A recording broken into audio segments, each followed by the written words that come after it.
Assalamualaikum and greetings to Dr. Nidja. My name is Faqihah Elida Binti Azman and I am from S1E class.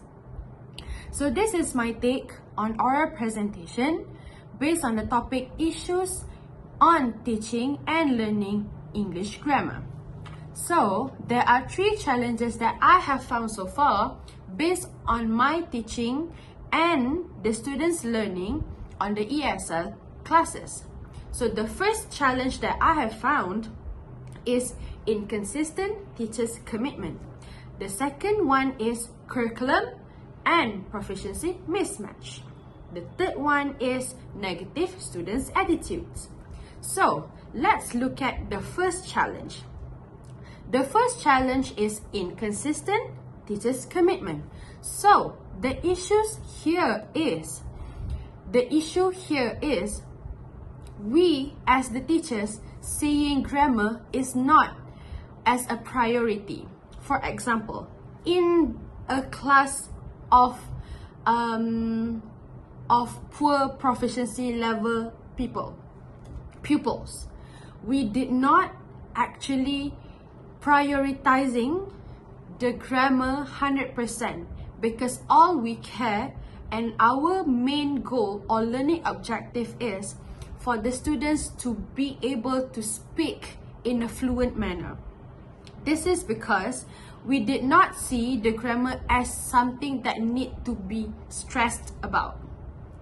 So the example here is we only focusing on speaking abilities blindly.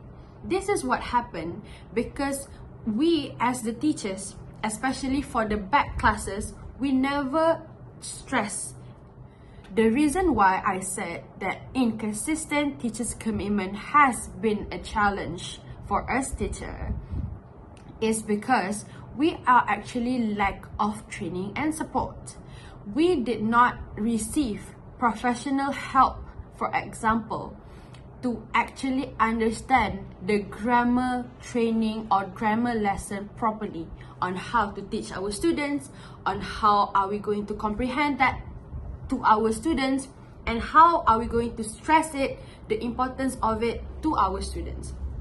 So we are actually also lack in confidence to teach our students about the grammar because, like I said before, back to the point that I said, fluency is the priority. So we did not pay any attention towards the grammar just because we wanted to highlight the few words for the students, especially on the back classes, for them to actually speak 1 or 2 words in English. Therefore, the effect of this challenge, the student might have lack of confidence and disengage themselves in the classroom. Why do I say this? Because, for example, as the time goes by, the students might have fluent in speaking English in the classroom. Therefore, the effect of this challenge is that the students might have felt the lack of confidence and disengage in the classroom participation. Why do I say this? Because the students might have felt that, oh, I don't have any more challenge to take because I am fluent now. I do what my teacher wanted to do and the learning objective has been achieved. So the needs for them to understand, to learn, to participate and to apply the grammar skills are not that important. So this is what happened when the students did not pay any attention in the classroom while we are teaching the grammar. Next, the second challenge is curriculum and proficiency mismatch. Okay, the issue that I would be highlighting here is current curriculum is not aligned well with the students' proficiency. For example, as the time passes by, as so the technology, so the students are not that proficient to speak in English language that properly. Sometimes they are just following what they have learned or heard during their session with the internet. For example, one of my students actually speak Indonesian English in the class. This is because the influence of what they have watched on the YouTube, so they had to be applied in my classroom. So the example here is not every student possess the proficiency as demanded. There are 3 stages of students. The first one is low proficiency, moderate proficiency, and high proficiency student. Okay, let's talk about the low proficiency student. The low proficiency student did not find the speaking skills under the influence of grammar is interesting to them because they felt like this is kind of burdensome. They don't feel the need of, oh yeah, I have to learn it because I need to speak, just like how the high proficiency level students are talking about. And so they felt like disengaged with their friends, with their peers, and with the curriculum alignment as well. Therefore, the cause of this challenge is complexity of academic language. For example, if we as a teacher, we are speaking upon something that is more academic language instead of the chatting language, I would say, the pupils would be like, what are you talking about? Teacher, I don't understand. Yeah, that is what happened in my classroom. Whenever I'm speaking something that is academically with the influence, they could not comprehend. They do ask me the question, what am I talking about? And they do not understand. And lastly, they disengage with the participation in the classroom that day. So the effect here is academic underperformance. Just because the curriculum and proficiency mismatch happened, the pupils felt like they are left behind. Therefore, they did not perform well in their academics. So therefore, if we can see the reading part, there are few of a grammar tested, so they don't feel the need to learn just because the grammar lesson has not been stressed in the classroom. The third challenge is negative students' attitude. Okay, this is correlated with the first challenge that I've talked before. This is because the issue here is the students are viewing the lessons as tedious and burdensome. What happened actually? Okay, let me give you an insight.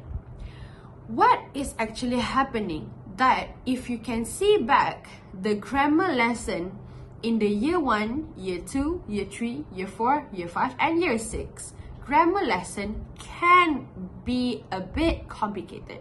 This is because the students might have not understand the usage of is, are, was, and were.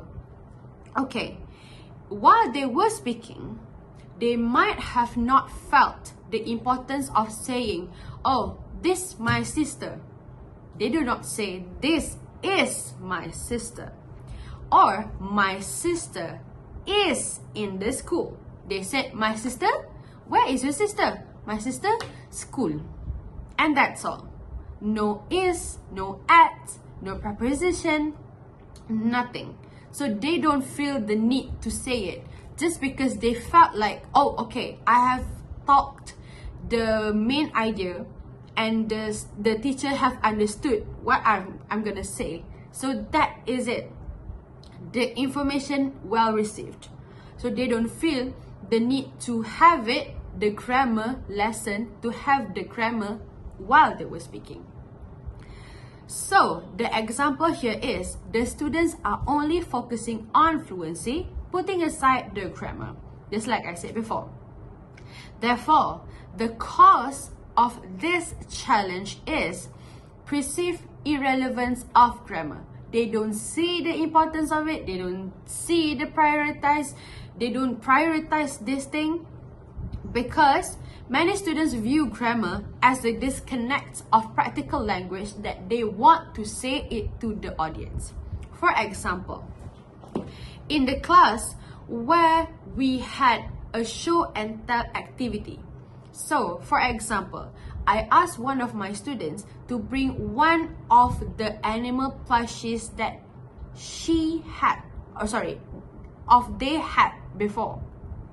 So when they come to school, we are going to have the show and tell activity. So the students need to show their plushie, need to mention their name, what is the animal that they bring that day, what is the experience that they have so far with the plushie. All I can say is, they just said, my name is Amalia and this is cow. So my father buy cow in Singapore. My father buy this cow pink. So there are, I would say, gaps in grammar while they are going to present the show and tell activity. This is because, like I said before, the main idea has well received by everyone in the class. So they don't see the importance of putting in the grammar in the speaking activities. So therefore, for the negative students attitude challenge, the effect here is there might be chances for the students to have a reduced participation in the classroom.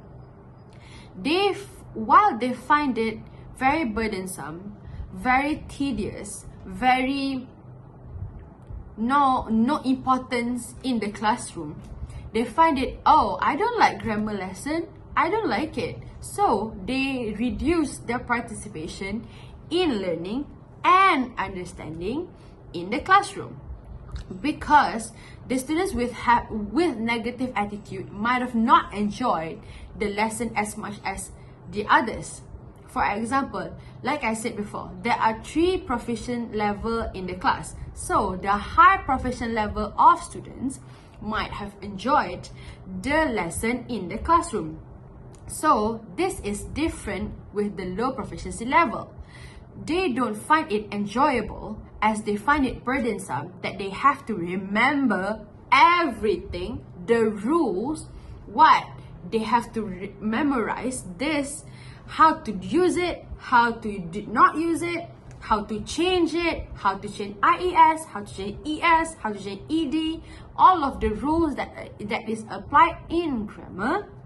They don't find it enjoyable. This is because they find it so confusing, they find it so burdensome that they might disengage with the students and the teachers in the.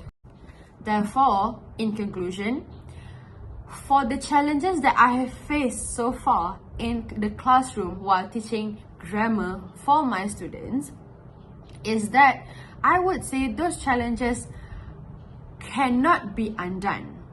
But it kind of worrying, because those challenges might need to take a lot of initiatives, a lot of effort, and a lot of cooperation with the other teachers.